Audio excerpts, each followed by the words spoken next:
یہاں سے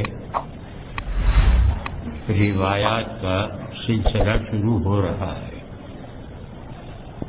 حدثنا الحمیدی سے۔ ہمارے حضرت کا طریقہ یہ تھا کہ پہلے وہ اپنی سند بیان فرما دیا کرتے تھے تاکہ یہ سندیں جو کتاب میں مذکور ہیں ان کے ساتھ میں حضرت کی سند مل جائے، یعنی پڑھنے والے یہ کہہ سکیں کہ ہم نے اس سند کے ساتھ یہ کتاب پڑھی، یہ روایت پڑھی۔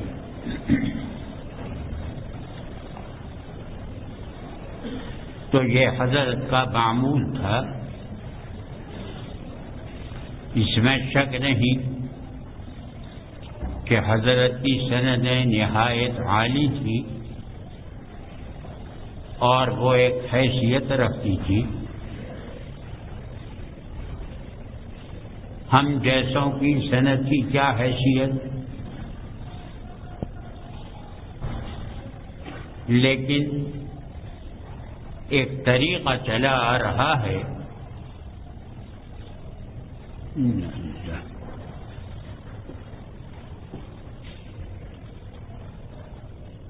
اس طریقے کے مطابق میں بھی سند بیان کر دوں تاکہ یہاں سے اب سلسلہ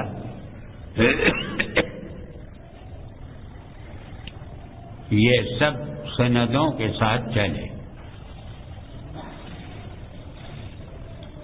ایک سلسلہ تو ہے استاد کی سند کا، اور یہ سلسلہ حضرت شاہ ولی اللہ قدس سرہ تک جا کر مل جاتا ہے۔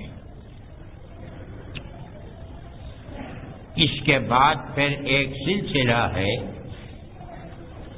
حضرت شاہ ولی اللہ قدس سرہ سے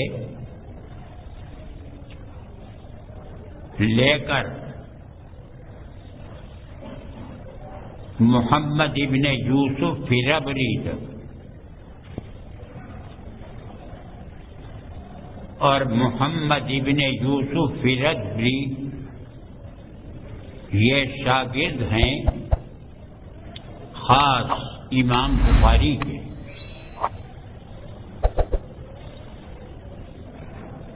امام بخاری نے اپنے شاگردوں کو جو احادیث کی سند بیان کی وہ یہ کتاب میں موجود ہے۔ جناب رسول اللہ صلی اللہ علیہ وسلم تک سند کتاب میں مذکور ہے۔ تو سند کے دو حصے یہاں کتاب میں مذکور نہیں ہے۔ استاد سے لے کر حضرت شاہ ولی اللہ صاحب تک اور شاہ ولی اللہ سے لے کر کے امام بخاری تک یہ یہاں پر مذکور نہیں ہے، نہ پڑھا جاتا۔ شاہ ولی اللہ سے لے کر اور امام بخاری تک سلسلہ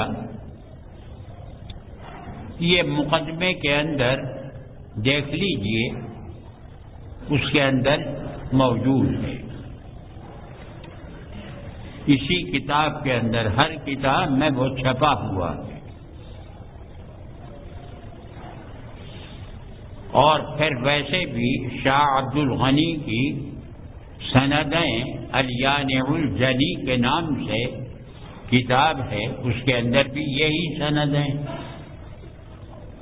وہاں مذکور ہیں۔ تو بہرحال یہ سند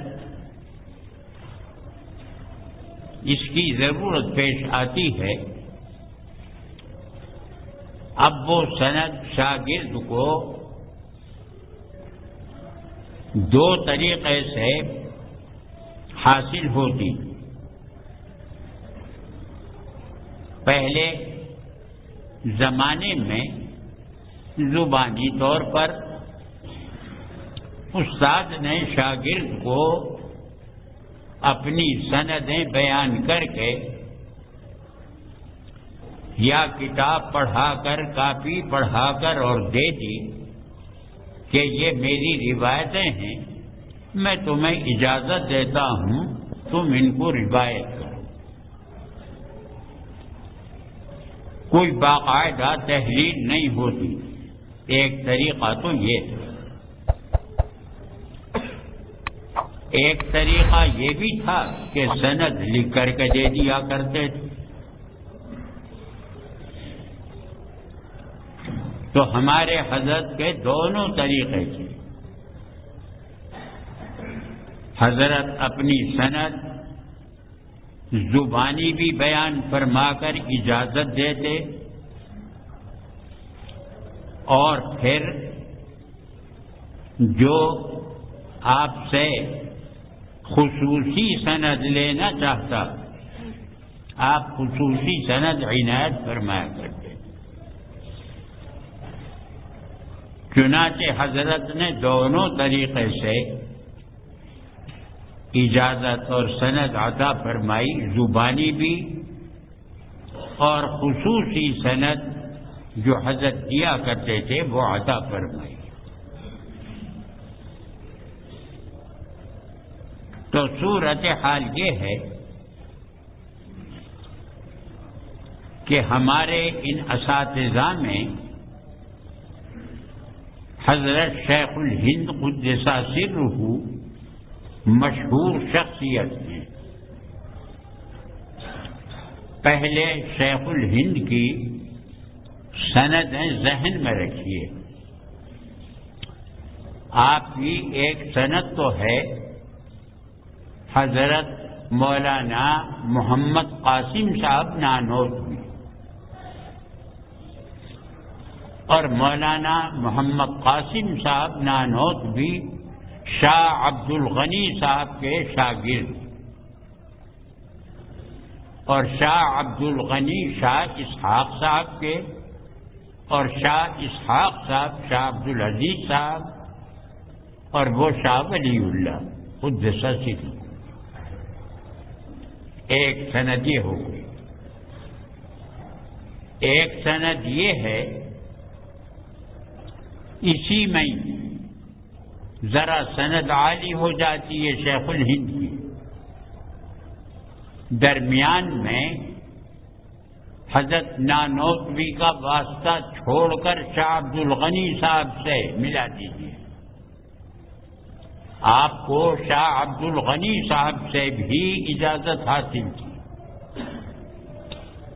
تو شیخ الہند اور وہ روایت کرتے ہیں شاہ عبد الغنی اور وہ روایت کرتے ہیں شاہ اسحاق صاحب سے اور وہ اوپر.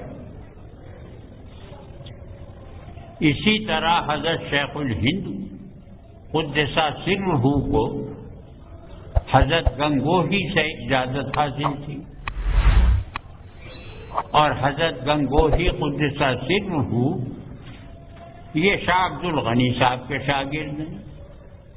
حضرت نانوتوی اور حضرت گنگوہی دونوں نے ساتھ پڑھا ہے اور شاہ عبد الغنی صاحب سے اجازت حاصل کی اور پھر شاہ عبد الغنی صاحب کے اوپر میں نے نام بتائی دی. آپ کی ایک سند ہے مولانا احمد علی محدث سہارنپوری سے شیخ الہند کی اور وہ شاگرد ہیں اوپر حضرت شاہ اسحاق صاحب کے اور شاہ اسحاق صاحب شاہ عبدالعزیز صاحب کی. اسی طرح شیخ الہند کو اجازت تھی قاری عبد الرحمن صاحب پانی پتی قدس سرہ، وہ بھی انہی کے شاگرد ہیں شاہ اسحاق صاحب. اور ایک آپ کی سند تھی مولانا مظہر نانوتوی سے، اور وہ مولانا مملوک علی کے شاگرد، اور وہ شاگرد تھے اوپر شاہ اسحاق صاحب کے. یہ حضرت شیخ الہند قدس سرہ کی سندیں تھیں. اب جب حضرت مدنی قدس سرہ نے حضرت شیخ الہند قدس سرہ سے پڑھا اور انہوں نے اجازت دی، تو یہ ساری سندیں جتنی بھی ہیں وہ حضرت مدنی قدس سرہ کی سندیں بن گئی. یعنی حضرت شیخ الہند، حضرت نانوتوی اور شاہ عبد الغنی، اور پھر شاہ عبد الغنی کا واسطہ چھوڑ کر سند. انا للہ.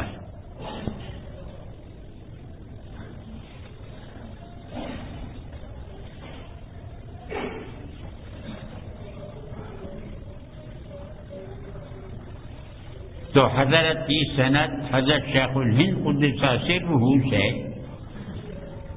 یہ 4-5 سندیں حضرت کی ہو گئی. حضرت کو اجازت تھی مولانا عبدالعلی میرٹھی سے، اور وہ شاگرد ہیں حضرت نانوتوی کے. گویا مولانا حسین احمد وہ روایت کرتے ہیں مولانا عبدالعلی میرٹھی، اور وہ شاگرد ہیں حضرت نانوتوی. ایک یہ سند تھی حضرت کی، اور حضرت کی 4 سندیں اور ہیں. وہ ہیں حجاز کی. مدینہ طیبہ میں حضرت نے برسہ برس احادیث کی تعلیم دی. وہاں حضرت شیخ سید احمد برزنجی ایک، مولانا عبدالعلی ایک، مولانا حسب اللہ، یہ 3 ہو گئے، اور مولانا عثمان عبدالسلام، یہ 4 شیخ ہیں حضرت کے حجازی. اور یہ چاروں کے چاروں کو اجازت ہے حضرت شاہ عبد الغنی قدس سرہ، یعنی سلسلہ چل کر حجاز پہنچا اور حجاز سے پھر وہیں دہلی آ گیا. شاہ عبد الغنی کے شاگرد ہیں یہ چاروں. یہ ایک سند ہوئی حضرت. تو 4 سندیں یہ مشائخ عرب سے، اور یہ حضرت شیخ الہند سے، اور پھر حضرت کی ایک سند حضرت گنگوہی قدس سرہ سے، اور حضرت کی ایک سند حضرت مولانا خلیل احمد صاحب سہارنپوری قدس سرہ سے، صاحب بذل ان سے، اور مولانا خلیل احمد صاحب یہ حضرت گنگوہی رحمت اللہ علیہ کے شاگرد تھے. یہ سلسلہ وہیں شاہ عبد الغنی پر پہنچ جاتا ہے. ایک اجازت تھی حضرت مولانا خلیل احمد صاحب رحمۃ اللہ علیہ کو مولانا عبد القیوم بڑھانے کے تھے، اور یہ شاگرد ہیں شاہ اسحاق صاحب کے۔ یہ سندیں ہیں تمام کی تمام۔ اب اس میں حضرت مدنی قدس سرہ کے ساتھ اس ناکارہ کا سلسلہ جوڑ دیجیے، اب یہ سلسلہ ہو جائے گا۔ پھر یہ کہ حضرت شیخ الادب صاحب رحمۃ اللہ علیہ نے بھی اجازت عطا فرمائی، وہ حضرت شیخ الہند کے شاگرد تھے، اور شیخ الہند کی تمام اوپر تک شاخیں جتنی بھی میں نے بتلائیں وہ بھی ان کی ہیں۔ اسی طرح سے ایک سلسلہ میرا یہ ہے کہ حضرت مولانا حافظ عبد الرحمن صاحب امروہی قدس سرہ،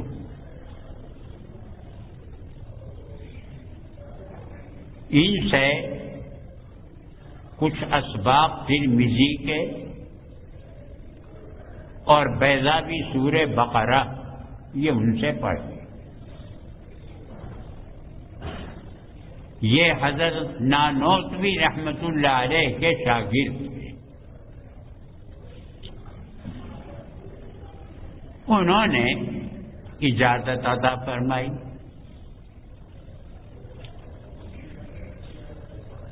تو مولانا عبد الرحمن صاحب میرے استاد ہوئے، اور ان کے استاد حضرت نانوتوی رحمت اللہ علیہ کے ہوئے۔ مولانا نے اپنی ایک سند اور بیان فرمائی،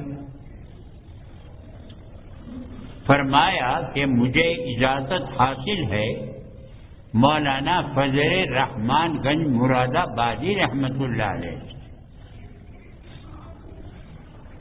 اور مولانا فضل الرحمان گنج مراد آبادی قدس سرہ یہ شاگرد ہیں شاہ عبدالعزیز صاحب کے، اور شاہ عبدالعزیز صاحب شاہ ولی اللہ کے اپنے والد کے۔